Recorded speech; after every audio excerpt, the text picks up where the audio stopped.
হাজব্যান্ডের আবদারে আজ বানিয়ে ফেললাম হোয়াইট সস পাস্তা।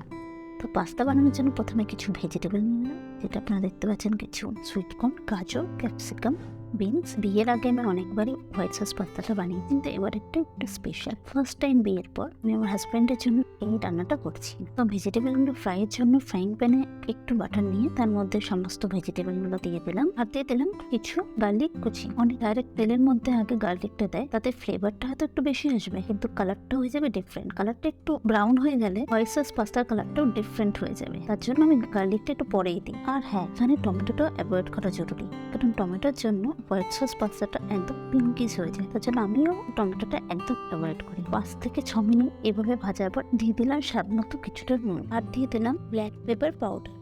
আর ঠিক একই কারণে আমি চিলি ফ্লেক্সটা অ্যাভয়েড করে থাকি। আপনারা চাইলে এই মুহূর্তে একটু অরিগানো দিয়ে দিতে পারেন।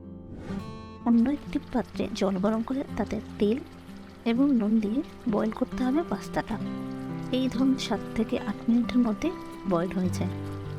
পাস্তাটা একেবারে ওভারকুক করলে চলবে না, ঠান্ডা জলে পাস্তাটা ধুয়ে রেখে দেওয়া উচিত। আর পাস্তাটা 70% মতো বয়েল করলেই চলবে। এবার চললাম হোয়াইট সসটা বানাতে। কিছুটা বাটার মেল্ট করে নিলে তার মধ্যে দিয়ে দিলাম ময়দাটা ভালো করে মেশাতে হবে। আর হ্যাঁ, ময়দাটা নিতে হবে বাটারের সম পরিমাণ, এর স্বাদটা হবে খুব সুন্দর। তার মধ্যে ঢেলে দিলাম 500 মিলিলিটার বয়েল দুধ, যেটা আমি আগের থেকে বয়েল করে রেখেছিলাম।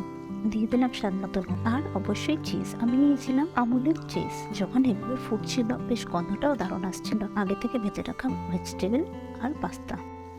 এবং হ্যাঁ, এর মধ্যে অবশ্যই মেশাতে হবে অরিগানো অথবা পিৎজা মিক্সড। আমি এখানে দুটো মিশিয়েছিলাম। আমার পার্সোনালি এই অরিগানোর স্মেলটা খুব ভালো লাগে।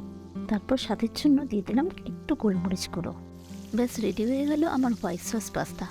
হাজব্যান্ড যদিও খেয়ে অনেক প্রশংসা করেছিল।